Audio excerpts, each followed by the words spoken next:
So for the last 3 years, I've shot, it's probably getting close to 7,000 videos by now. And in doing that, I've learned a lot of stuff that I'm going to share with you guys in this video. Today, I know what works, I know what doesn't, I know that anybody can be successful on social media, and there's a lot of things you hear about social media just kind of like floating around in the ether that I would consider to be myths, and in this video, I'm gonna be debunking those myths. I'm that 𝐎𝐓𝐇𝐄𝐒. I sold 57 homes my first year as a realtor, leveraging what I teach in this video. Now I teach other realtors and business owners how they can do the same. So first things first, I want you to actually think about your favorite content creators out there. Why do you follow them? Why do you choose to listen to them over other people creating content? And what was it that made you follow them in the first place? If you can remember that far back, what was the very first thing? What was that video that made you click follow? And you're probably gonna say things like, they're funny, they're good communicators, they're confident. And a lot of the times that can be true, but I think a good amount of the time, the real reason why we choose to follow content creators is because of their brand association. So as an example, I'm gonna give you a bunch of creators and what they have associated with their brand. So Gary Vee has a wine company, or he started off running a wine company as immigrant parents. He was early to social media and he wants to buy the jets. Patrick Bet-David was an insurance agent. Then he built an insurance agency. Then he sold that for a couple $100 million and he has immigrant parents. He's also a Republican. Then you have Alex Hormozi. He used to be a personal trainer. He used to run a gym. Father disowned him for not becoming a doctor, lost everything before gaining it back, and he's absolutely freaking jacked. Wes Watson recently just blew up. He was in jail for 10 years, etc. I can go on and on about all of these creators that are out there today and how everybody knows their entire story. If you think of pretty much any creator, you will notice that you know a lot of stuff about their history and their actual story and personal life that goes beyond just the content that they create. So here is what I've discovered about social media, is that if you actually want to make money on social media, you have to have influence over the viewer's actions. The viewers have to want to take an action because you're saying that it may be a good idea to do so. And the way that these influencers have gained massive success, massive followings, massive influence is by sharing their actual story with the world and incorporating that into their content. The story is what builds the brand side of your content. That's what gives the personal brand life and substance. I can't tell you how many times a client has chosen to use me to buy or sell real estate just because I used to be a plumber and they align with that. Maybe they were a tradesman at some point, or I used to smoke cigarettes and drink and I think that's bad. And they went to AA or NA and they used to kind of live a life like that and they don't do it anymore. Or maybe they have tattoos like me and they swear sometimes, right? And that's not normal for a realtor to look like this. So that's why they end up using me as a realtor. And I think opinions are also a big part of brand association. People will follow you for your opinion on information or your perspective or the lens through which you view that information, not just the information yourself. They follow you for your interpretation of that information. So one of the big myths that I've debunked, not in the entire industry, but I've debunked for myself, is you always hear people say, you don't need to get millions of views to actually make money on social media. A lot of the times you actually have to see things for yourself to believe them.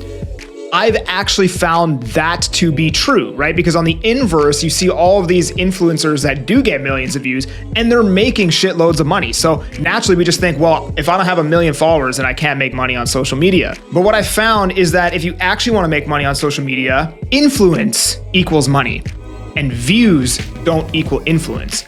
I can get 10 million views on a video, but if I don't have any influence over the views on that video, then I can't get them to buy or sell shit. And you get influence by being exactly who you are on camera and not hiding your personality. You get influence by sharing your opinions, and you especially get influence by sharing your story.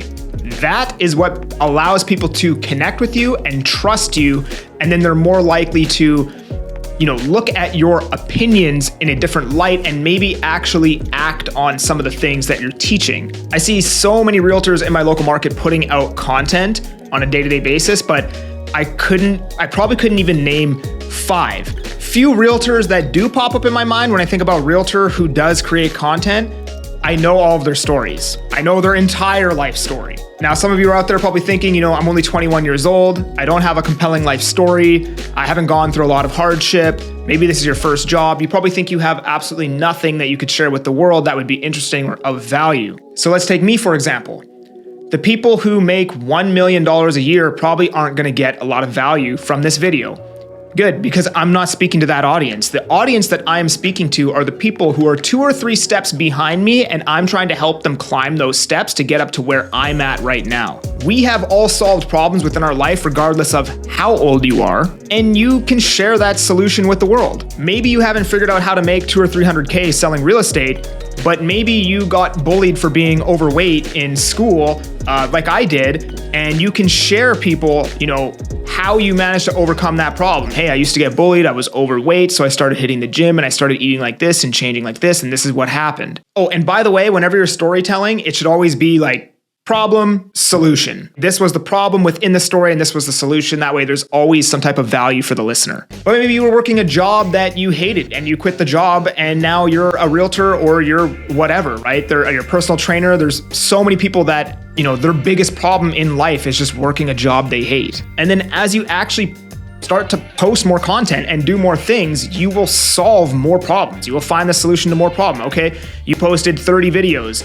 Now you overcame the fear of getting on camera. You overcame the fear of, you know, hearing the way you sound and the way you look. You know how to use hashtags, you know how to post the video, how to edit it. You overcame all of these problems just by posting 20 videos, and now you can talk about the solutions to those problems. And your brand starts to get really strong when you can cross-pollinate ideas. When you can explain how to be more successful by posting content and then comparing it to a time you did something in the gym, and then bridge those 2 ideas together to form like one cohesive idea, that's when you start being able to have influence over a lot more people, because now there's people who go to the gym that also want to create content, and then now you just reference the gym and you compared it to this, and now it's like you'll never be the same as anybody else if you can cross-pollinate those ideas, because not everybody's going to follow the exact same path as you in life. A good example of this would be the video that I did on smoking cigarettes and why it's bad for life and business and everything in between. The video did really, really well and went basically semi-viral because I was able to connect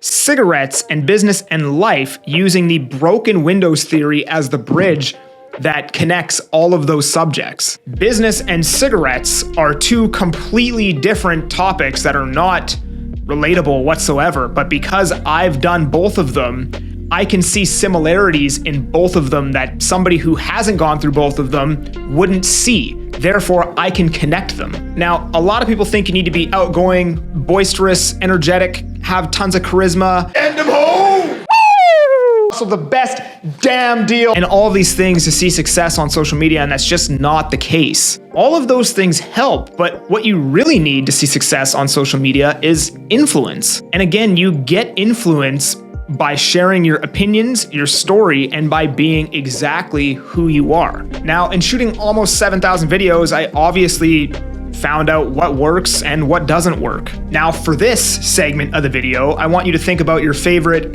music artist. If you go listen to their early music, likely before they became famous or had their massive blow up, that first album or that second album or whatever likely sounds completely different from the music they put out today. Sometimes it doesn't even sound like the same artist. Then suddenly one album dropped and their career took off. And if you listen to almost every song on that album that took off, you'll notice that almost every song sounds very similar on that album. And basically what happened here is the artist tried a whole bunch of different music. They tried a bunch of different sounds until they found the one that worked for them, that was authentic to them. You know what you're getting when you listen to Drake. You know what you're getting when you listen to Lil Wayne. And in fact, Drake is actually a near perfect example of this, because if you go listen to early Drake, even though he saw a lot of success doing that, early Drake sounded exactly like Lil Wayne with a little bit of a different voice. And it wasn't until about 2014 or 2011, I should say,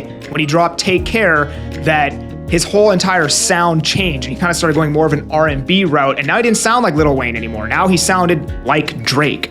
And now when you listen to Drake, you can say, that sounds like Drake. And then when you hear other people try to copy Drake's sound, it's like they're copying Drake's sound. So why am I talking about Drake? Because as a content creator, it is going to take many pieces of content and trials and tribulations before you find your own authentic sound, before you find the style of content that works for you. The first album isn't going to be the hit album that catapults your career. Until you find the videos that work for you, that are authentic to you, success is going to be minimal.